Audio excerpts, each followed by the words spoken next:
Assalamualaikum warahmatullahi wabarakatuh. Saudara, pada perkuliahan kali ini kita akan belajar mengenai energi potensial untuk bagian yang kedua. Energi potensial gravitasi merupakan energi yang tersimpan pada sebuah benda atau objek karena benda tersebut memiliki posisi ketinggian, di mana energi potensial gravitasi tersebut merupakan hasil perkalian dari berat benda dengan posisi ketinggian benda. Berat itu sendiri merupakan perkalian antara massa benda dengan percepatan gravitasi. Energi potensial gravitasi dapat dinyatakan sebagai PE sama dengan M kali G kali H. PE adalah energi potensial, M-nya massa, G percepatan gravitasi, dan H adalah posisi ketinggian benda. Usaha yang menyebabkan perubahan posisi ketinggian suatu benda, nilainya akan sebanding dengan perubahan energi potensial. Sehingga dapat dinyatakan bahwa usaha sebanding dengan perubahan energi potensial. Atau bisa ditulis energi potensial akhir dikurangi dengan energi potensial awal.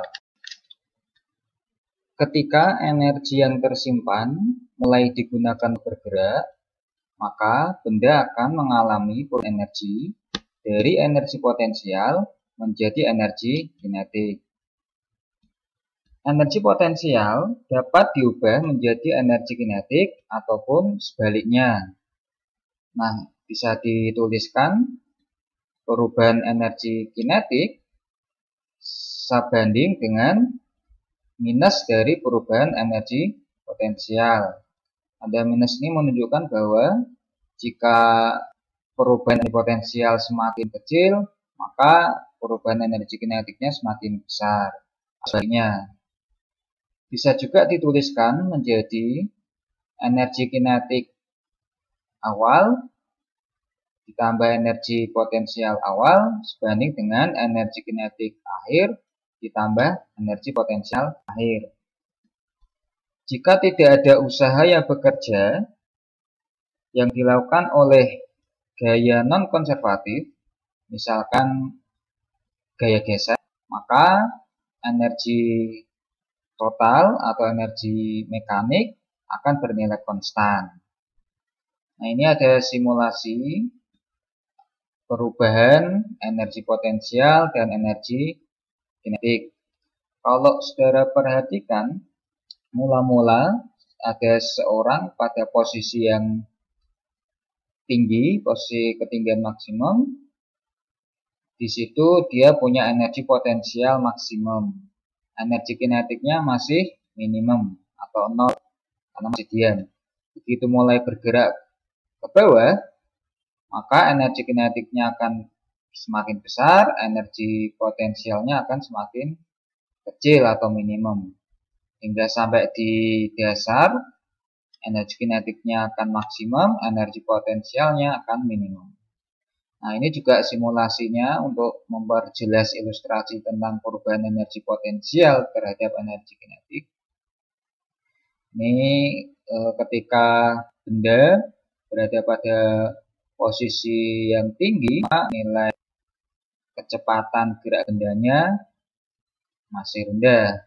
Tapi ketika bendanya sudah bergerak, posisi ketinggiannya semakin rendah, maka kecepatan benda atau energi kinetik bendanya akan semakin besar.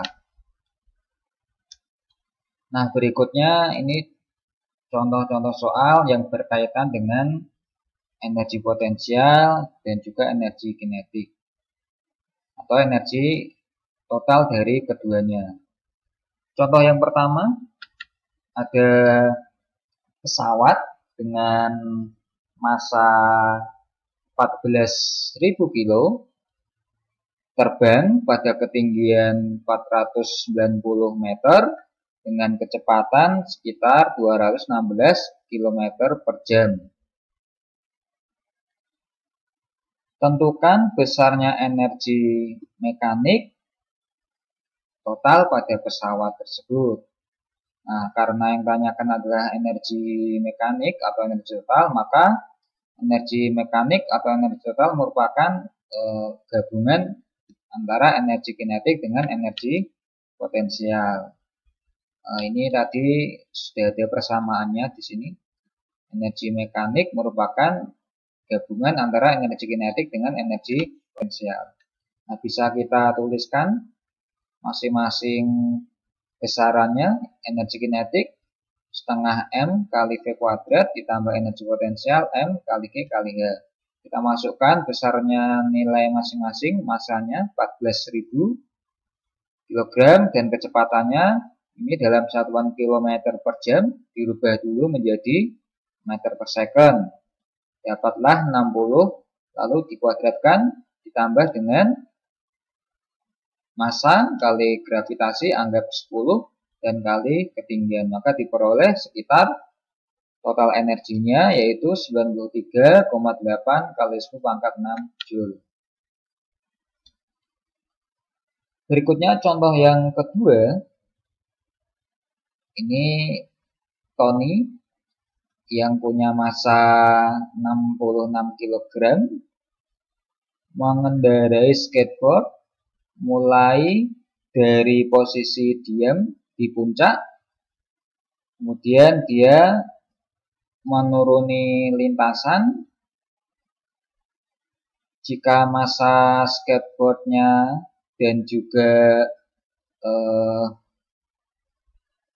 gesekannya diabaikan, gesekan skateboard terhadap lintasan atau treknya diabaikan, nah tanyakan berapa kecepatan Tony ketika berada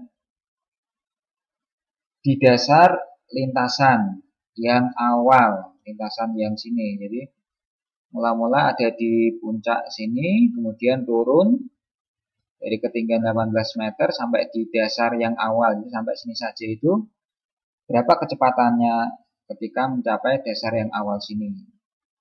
Nah, dari hukum kekekalan energi, bahwa energi potensial di atas tadi di sini puncak, ketika sudah mulai bergerak akan dirubah menjadi energi kinetik. Nah, tadi pada simulasi tadi sudah ada saat di dasar di sini, maka energi kinetiknya akan maksimum, potensialnya akan minimum. Jadi pas bergerak nanti energi potensialnya berkurang, akan dirubah menjadi energi kinetiknya yang semakin besar. Nah, berdasarkan hukum kekekalan energi tersebut, maka bisa ditulis bahwa energi potensial sebanding dengan energi kinetik. Sederhananya seperti ini. Kita masukkan MGH untuk energi potensial, setengah MV kuadrat untuk energi kinetik. Masanya bisa disederhanakan, maka tinggal GH sama dengan setengah kali V kuadrat. Nah, masukkan masing-masing nilainya. Gravitasinya anggap 10, hanya 18 meter, kemudian V-nya yang kita cari. Maka setelah dihitung ketemu sekitar 18,9 meter per second. Ini kecepatan ketika sampai di dasar lintasan yang awal ini. Contoh lagi yang ketiga, ada seorang penyelam yang punya massa M belum diketahui, turun dari papan yang tingginya 10 meter berada di atas permukaan air. Apabila hambatan udara diabaikan, maka yang A tentukan kecepatan 5 meter di atas permukaan air, yang B tentukan kecepatan ketika menghantam permukaan air. Jadi ada seorang penyelam mula-mula berada pada ketinggian 10 meter dari permukaan air, kemudian dia terjun ke bawah. Pada saat posisinya berada pada ketinggian 5 meter dari permukaan air ditanyakan kecepatan di sini berapa. Lalu ketika dia mencapai permukaan air, sesaat setelah menghantam permukaan air, tanyakan juga kecepatannya berapa. Nah, yang A untuk mencari kecepatan pada saat ketinggian penyelam ini berada pada posisi 5 meter di atas permukaan air. Nah, ini terjadi perubahan energi potensial menjadi energi kinetik juga. Nah, kita bisa menggunakan persamaan lengkapnya, yaitu energi kinetik awal ditambah energi potensial awal sebanding dengan energi kinetik akhir ditambah energi potensial akhir. Masukkan setengah mv mula-mula kuadratkan ditambah mg tinggi H awal sama dengan setengah mv kuadrat V yang akhir yang ditanyakan ditambah mg kali H akhir ketika pada ketinggian 5 meter. Lalu karena mula-mulanya di atas diam, maka di sini bisa ditulis 0. Kemudian mgh I awal setengah mv akhir kuadrat ditambah mgh akhir. Massa bisa disederhanakan, maka menjadi V akhir dikuadratkan sama dengan 2 kali G selisih ketinggian, tinggi awal dikurangi tinggi akhir. Maka kita masukkan nilainya 2, gravitasinya anggap 10, tinggi mula-mula 10, tinggi yang tanyakan saat tingginya 5, kita masukkan, kemudian dihitung, maka diperoleh kecepatan penyelam pada saat tingginya 5 meter di atas permukaan air itu besarnya 10 meter per second. Nah, yang kedua, ketika penyelam menghantam permukaan air atau katakanlah sampai di dasar dari ketinggian tadi dengan cara yang sama, persamaan yang sama, maka tinggal kita masukkan. Nah, di sini bedanya adalah mula-mula diam maka 0, kemudian pada akhirnya karena di dasar maka tidak punya ketinggian terhadap permukaan air ditulis 0. Nah, tinggal di sini sederhanakan M-nya hilang. Maka untuk mencari V akhirnya tinggal 2GH.